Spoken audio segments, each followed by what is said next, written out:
2 weeks ago when Matt began the new Sunday morning class, which is a great class, when he began that, the first lesson was God's blueprint for a growing church. And it was a wonderful class, and one of the main texts was in Matthew 16, where Jesus asks Peter what? Who do you say I am? And what was Peter's response? Yeah. And that prompted Jesus' reply that I tell you are Peter, and on this rock, Peter meaning rock, on this rock of faith, this confessing your faith, that rock, that foundation of faith, I will do what? I will build my church. And I'm so glad that we had that class and we have that series that we're doing on Sunday mornings, because this passage in Matthew 16 had been on my mind, and I wanted to get into it connected with the things we've been covering in this class, because I think it is so clarifying. Jesus says, I will build my church. And it's that simple. The church I want to be a part of, and the church I believe you want to be a part of, is the one Jesus is talking about right there to Peter. I don't want to be a part of one that's not his, because that just doesn't make any sense, to be a part of anything that isn't his. Now, he finishes and he says, and the gates of hell shall not prevail against it. When a coach hears the word prevail, what does he think of? What does a coach think of? Winning. We want to go and prevail over the opponent, right? And so, in other words, not even hell itself will prevail, defeat, the church. Now, that's important. We learn at least two things from just this one statement of Jesus in Matthew 16:18. What are a couple of things? What is something you see that we learn? I guess we've already said them, but in your own words, point them out. What do we learn?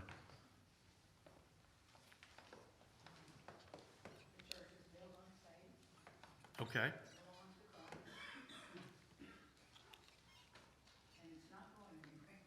The church is built on faith. It belongs to Christ, and it's not going anywhere. Those are three good points, aren't they? So the true church belongs to Jesus. Jesus did not start a denomination. There weren't any. He simply started his church. And at this point, it hadn't even started yet. That's what Acts is about. So no one can come along and start a church and say it belongs to Jesus, because you're too late. He already did start it, right? If you want to be attached to what he did, then you got to jump in on his thing, and you can't come along and start your own thing. And not even hell will prevail against the church that belongs to Jesus. But history tells us that it did not take long for denominations, for dividing, for something different to begin to emerge. So I want to super quickly hit on some of that, and I realize that there's a whole lot here when it comes to church history. Let me hit on a couple of things that I have found interesting and I think might be helpful. One of the first thing that we see is the emergence from among the ranks of elders. What we see in church history is the emergence of the bishop over a city. That's the first major division or difference or change or departing we see happen in the church. And Evodius was an early Christian. He was, there's not much recorded on him. You just can't find much. But I don't even know who did this, how, anything more about the circumstances, but he was appointed bishop over the city of Antioch. In Acts chapter 11, Christianity moves into Antioch, okay? And at some point, he was appointed. He's appointed, he is bishop of Antioch until his death in AD 66. The church is about 33 years old, is it? Or 30. I can't count. I can't spell. What is it? 33 years old. Yeah. So it's not very old. We see already this departure. Okay. It's in Antioch in chapter 11 where the disciples were first called Christians. Right. That's pretty interesting.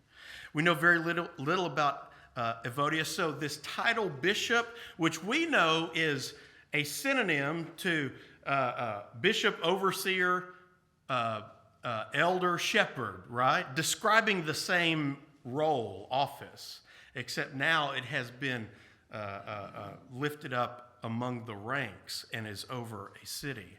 Now, by AD 66, several New Testament books had not even been written yet. The apostles are still alive. John doesn't die until Revelation's written in 90, I think, and so he dies, right in there. The Catholic Church credits him as being Catholic. Now, they do consider themselves the original church. So depending on what sources you look at, some will say the Catholic Church began around 600 AD. They would say, no, that's us in AD 33, okay? And anytime I mention a church group, I do that. I do always want to do that with respect.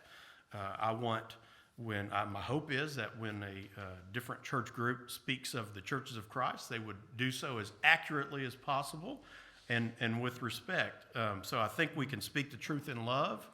I don't do that a lot, but in a class setting like this, I think there's a time when it's certainly okay to do, and I'm not trying to,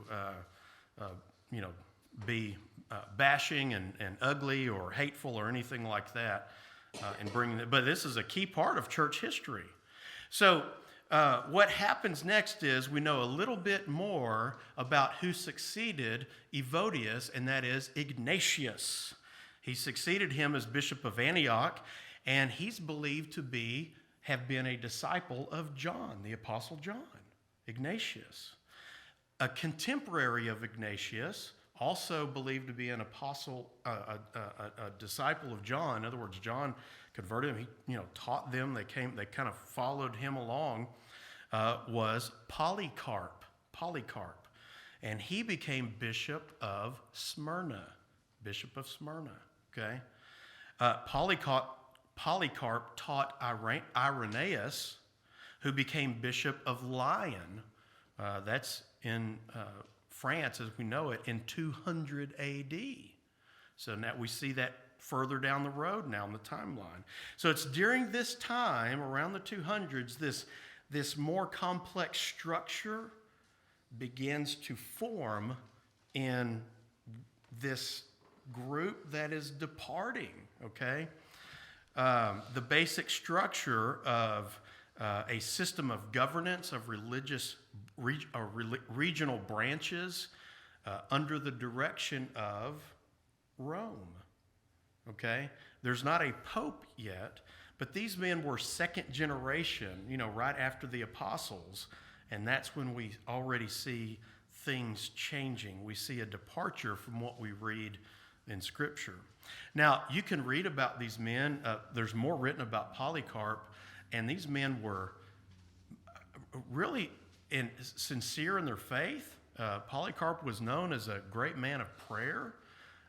So there were many, many great spiritual qualities about their men, but for whatever reason, they began to depart. Now, if we think like humans think, it's easy to think, well, what do? We start thinking, if we were to organize this way, that could be efficient, they could be effective, because that's what we do, right?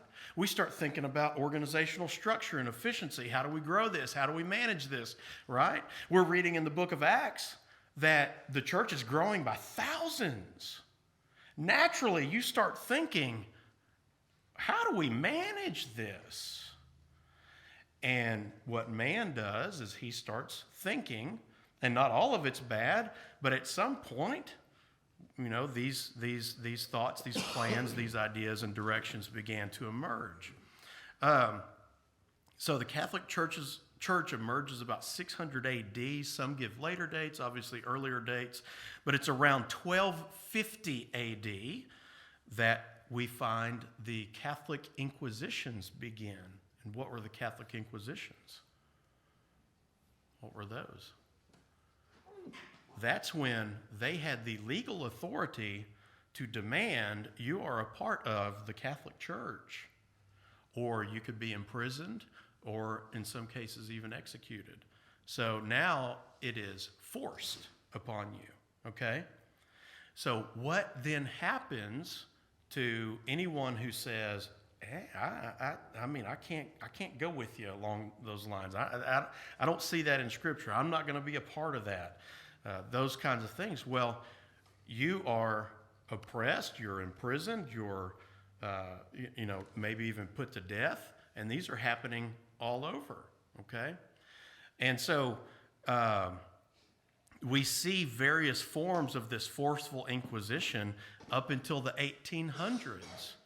Now, at some point we see Martin Luther, we see others come along and say, hey, this ain't right. There's problems here. We've got to reform. The Catholic Church was the state religion of Rome and had the backing of Rome itself to carry out the punishment. So any group who said, any Christian group who said, I'm not going along with this, had to remain underground and secret to survive. Okay? And we see that in some countries today, don't we? So it could very well have seemed like for a long time that Jesus' church had been snuffed out. If in fact we say, yeah, what emerged, that ain't it, because it departed so far from, it could no longer be what we see in Scripture. Does that make sense? So that's why Matthew 16:18 is so important. Jesus said, I will build my church. And then we see through his apostles and the teachings in the New Testament what that church should look like. And then he said, nothing will prevail against it. So in other words, even historically at a point where it seems like it was wiped out, it wasn't even there. I mean, you can't go to a building in the year 482 and say, oh, well, there's Church of Christ, look at that. Because it was all but wiped out. Think about the Jewish people. There was times historically where they were, God said, get out of here. I want, the Babylonians to take them captive. I mean, they didn't hear from God for 400 years between the Old Testament and New Testament, did they? And they were on their own. Now, the Jewish religion was still there. And so what I'm saying is there are times historically when it seems like, man, where is the church? Where could you find it? Historically, we see that there was times when it was oppressed to the point of almost not there anymore, it seems. And yet, it still could not be prevailed against. It still is here. And so then in more recent history after that, with the Restoration movement, we see it began to be restored, flourish more and more. there's a whole lot more there. Matt and Kinley and others understand a lot about church history. To me, it's a hard subject also because there's tons to read about it, and you have to discern all of that material as well. So I've had classes and all that, but I don't consider myself just an expert in it, but I think it is an important subject to study. So now we get to chapter 6 of Acts, and some scholars believe that it has been between 3 and 8 years since chapter 5, and now we get to the events of chapter 6, and some time has passed. And it's estimated that the size of the church there in Jerusalem is between 20 and 30,000 Christians. So, I mean, on the human level, I can understand church leaders, saying, we got to figure out how to manage this and scale this. I get that. But it's how you do the thing that matters. So there's lots of Christians right there in Jerusalem. And what is the problem, the situation that is presented to us in Acts chapter 6 at the beginning, in verses 1 through 7. What's the problem? They were arguing among themselves as to whose widows were being fed and who weren't. Yeah. They're in Jerusalem, and the Greek-speaking or Hellenist Jewish widows were being overlooked. They were Jewish people, but they lived outside of Palestine. They grew up in a Greek, non-Jewish culture, okay? So they spoke Greek, would not have been really fluent in Aramaic, which is what the Hebrew Jewish people spoke there in Jerusalem, okay? And so there was a language barrier, all right?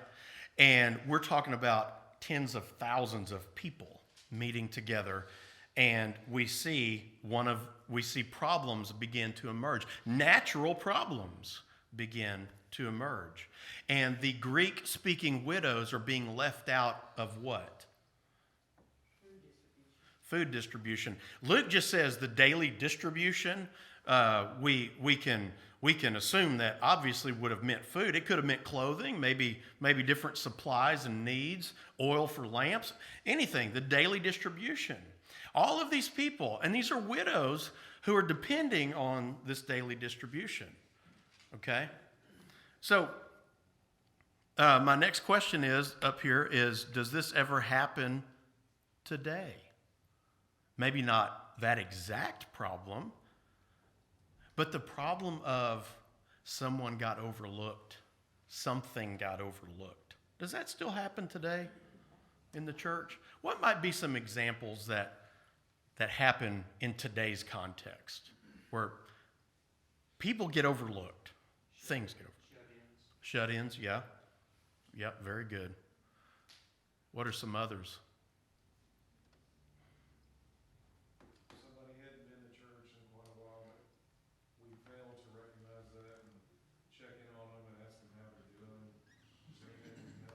Yeah. Yeah. Has that ever happened to you where someone came to mind and you're like, I haven't thought about that person in a long time. You didn't mean to. You just didn't even think about them, and time passed. And that's going to be on us as much as it is with them.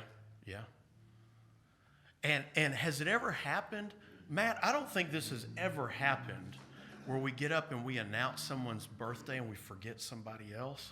I know that's never, no. But in any of those incidents, did anybody ever mean to do that? No.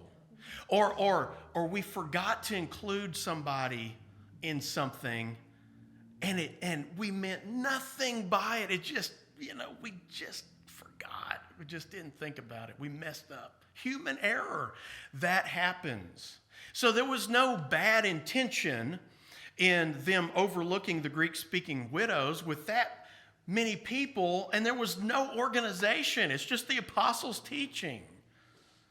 And people are just naturally starting to care for one another and helping out, but people are getting looked over. Natural church problems, and elders know this well, is that things just happen. And so how does it come to their attention? What does Luke tell us? How does it come to their attention? Look in verse number 1. What does verse number 1 say of chapter 6?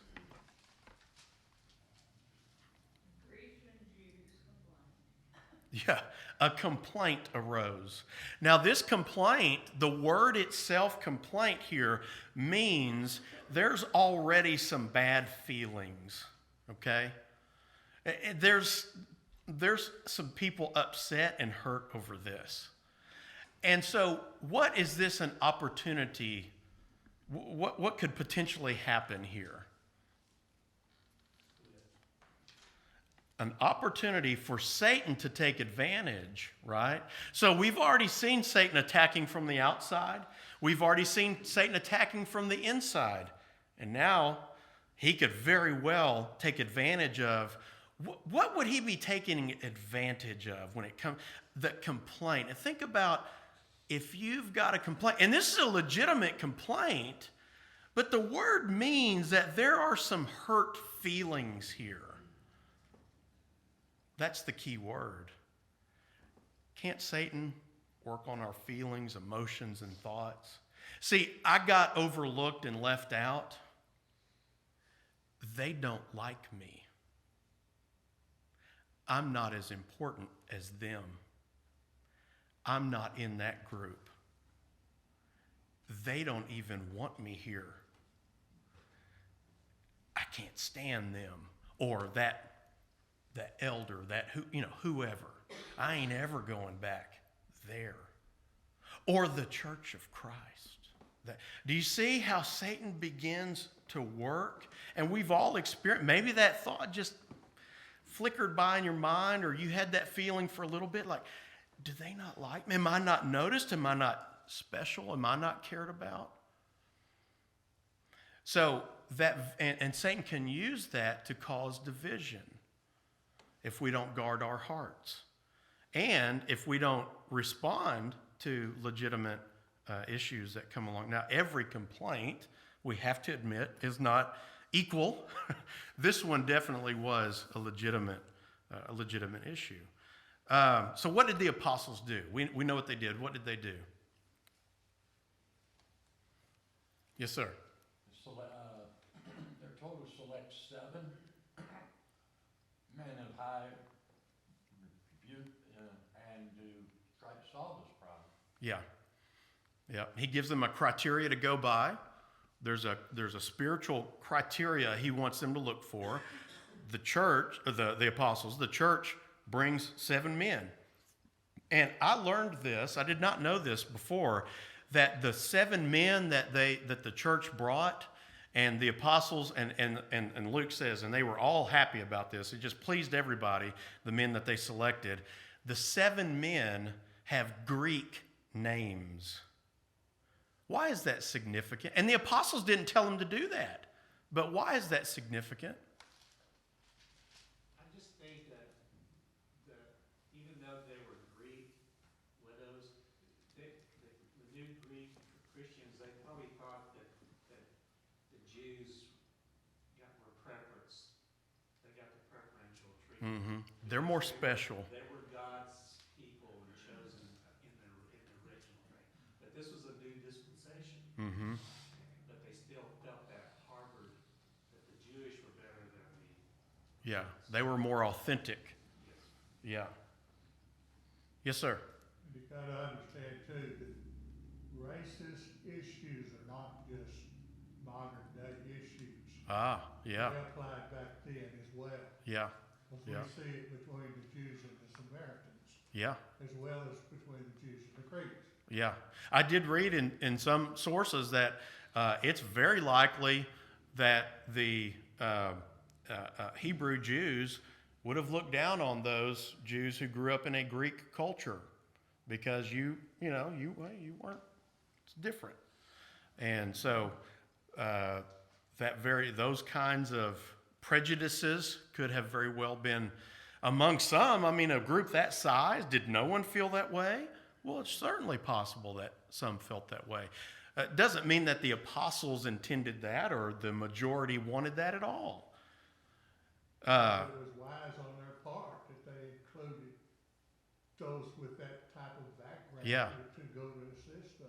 That's right. They matched that, so there was an understanding. The language barrier was addressed, and the people did that. We see this real care in how they were selected. Okay, so we see that they took action quickly. They addressed it. But what does verse 2 tell us? The apostles said, "It is not right that we should give up" what?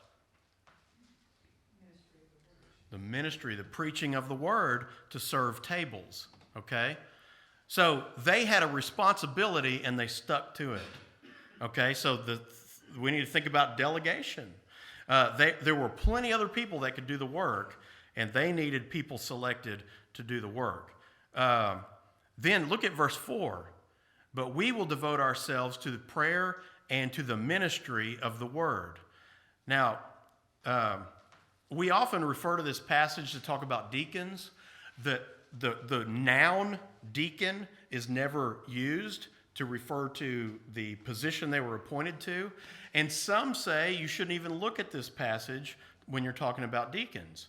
But the concept of deacon is there. And the verb form of diakonos is there and used in two different ways. And so we see what deacons do is what is emphasized and not what deacons are called, what those people are called. In other words, what's important? It's important the character and quality of the person. Do they meet the criteria, the qualifications? And what they do, not so much a title. But we love our titles, don't we? Give me a title, and I don't have to do nothing. But give me a title, and I'll be important. But in verse 2, when the apostle said to serve tables, that's the verb form of diakonos. That's serving ministry. The word there, that's what the function of a deacon is talked about. Now, I wondered in verse 3 when the apostles said task, or translated duty in some places, to this task, assign people to this duty. I wondered if that was the same word, but it's not. It's a different word, and it means need or necessity or business. We need people to serve this need, to do this business. And see, that's what deacons do, and there's people who lead different efforts, and they're not appointed to that more official role, but that's what they do, is they serve a need. Okay? And then we see that in verse 4 that the apostles say we need to be, due to the ministry of the word, focus on the ministry of the word, the verb form of diakonos, the noun, we need to be serving in the word. That's our service. One body, many parts. Okay? So what deacons do, what ministers do, what elders do is talked about, even though the official title isn't used. And then what does verse 7 tell us were the results of the way they responded to everything? What were the fruits of this? Somebody read verse 7 for us.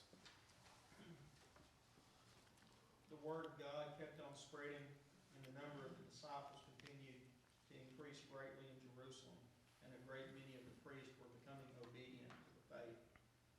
Okay, very good. So delegation is important, isn't it? Because when we delegate, we empower others. And what did that allow to happen in the church? What was the reward of delegating? The flourishing of the church, lost souls coming to Christ. And look, I'm like a lot of people. It's like it's easier to do it yourself. When I was the involvement minister at Oldham Lane. The title is involvement. You feel like you're the one supposed to be doing it. You can't do everything. And I learned My job was not to do everything. My job was to help everyone do something. Does that make sense? And so deacons, I mean, that's your job too. And elders is, how do we empower others to be engaged? So what was potentially the cost of not delegating and empowering others? Huh? Work didn't get done. What did somebody else say? They wasn't taking care of all the needs. Wasn't meeting the needs. We always think somebody else is gonna do it, Yeah. so nothing gets. So yeah, that's a good point. Nothing gets done. Division. The widows got neglected. Yeah, get neglected. Yeah. And those who need the help are the ones who don't get the help, because we won't take action when we see the need. We won't delegate. We won't empower others, so the church doesn't flourish and needs go unmet. And that's a widow who's sitting there needing help. You know. So that's how important. And then look at verse 7. The disciples multiplied greatly, and a great many priests became obedient to the faith. Priests were converting to Christianity. Why? Because they stuck to their responsibilities and empowered others to do the work that needed to be done. And they jumped on needs that needed to be met. Okay, Stephen's story covers a lot of ground there in 6:8 through 7:60. It covers basically 2 chapters. We know what happens to Stephen. He's the first martyr, Christian martyr. But what is unique about Stephen? We've already seen his name. What is unique about him that we didn't read every verse there, but that we learn in the beginning of Acts 6?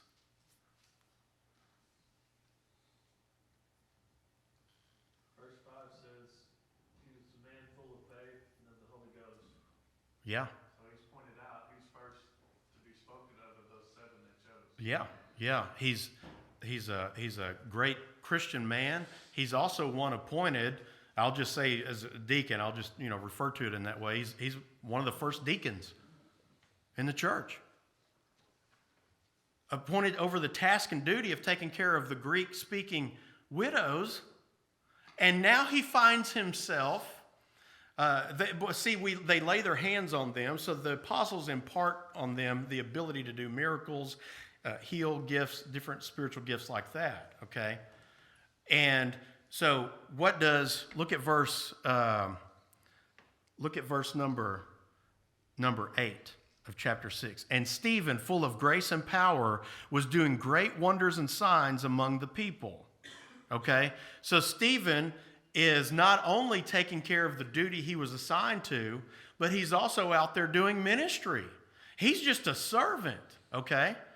So just because I'm assigned to a task doesn't mean I don't have a responsibility to serve in other ways, to proclaim the gospel. But of course, Stephen's doing unique things there. And some who belonged to the synagogue of the freedmen, and it lists different locations, rose up and disputed with Stephen, verse 9. But what does verse 10 tell us? But they could not withstand the wisdom and the spirit with which he was speaking. They couldn't handle him because the Spirit of God was directing him, and he was empowered with those gifts. So the Bible tells us in the next few verses, they lie. They get people to lie about him. They make up things about him to get him in front of the council so that they can accuse him, because now we've got an external attack from Satan on the church again. So that's verses 11 through 14. Now the council, verse 15, his face shines. They see something unique about Stephen. And then the high priest in 7:1 asks him, are these things true? Are you really doing all of these things? Of course, they were lies and made up. Verses 2 through 50 of chapter 7 is Stephen's long speech. It's a very Jewish speech. He goes through Old Testament history, Abraham, Moses. He talks about Israel. And everything is fine. There's nothing they could argue with or disagree with until we get to verses 51 through 53. What changed? Stephen takes this lesson from Old Testament history and And he says, yeah, y'all too. You Sanhedrin council. You're the religious leaders, and you're rejecting what they all were leading us to, Jesus the Messiah. And the fuse was lit. Look at verses, let me see, go down to verse 54 of chapter 7. Now, when they heard these things, they were enraged, and they ground their teeth at him. How angry do you have to be to grind your teeth at somebody? But then verse 57, but they cried out with a loud voice and stopped their ears. They didn't even want to, I don't want to hear another word you have to say, and they rushed together at him. And they cast him out of the city and stoned him. He looks up and he calls out to God, Father, Jesus, receive my spirit. And he says, Lord, do not hold their sin against him. And then he fell asleep. Do you see the similarities with Jesus? Jesus' death? Very similar. And then why did Luke say that he fell asleep? What does that mean? And why is that interesting? He didn't say, and he died. I just use that expression often, not dead, they're just asleep. Yeah, they're just asleep. Meaning, Later on he says, for those that are asleep will rise. yeah. So for the Christian, death is sleep for us because we have an eternal home. What if God allowed him to have just enough pain and suffering, and then it was just over? You know, Or one of, shorten the suffering a little bit, so. Mm-hmm. Yeah. Interesting. I think one of the most beautiful things in this passage here is when he looked up and saw the glory of God and Jesus standing. Yeah. Isn't that incredible? It's incredible. Yeah. It's an incredible thought. Brother Tony, that was second bell, wasn't it? Yes. Okay. All right. So we'll just pick, I was going to do 8, 1 through 4 to see what happens after that, but we'll end here knowing the fuse is lit, and we'll start in chapter 8 and cover that next week. Thank you.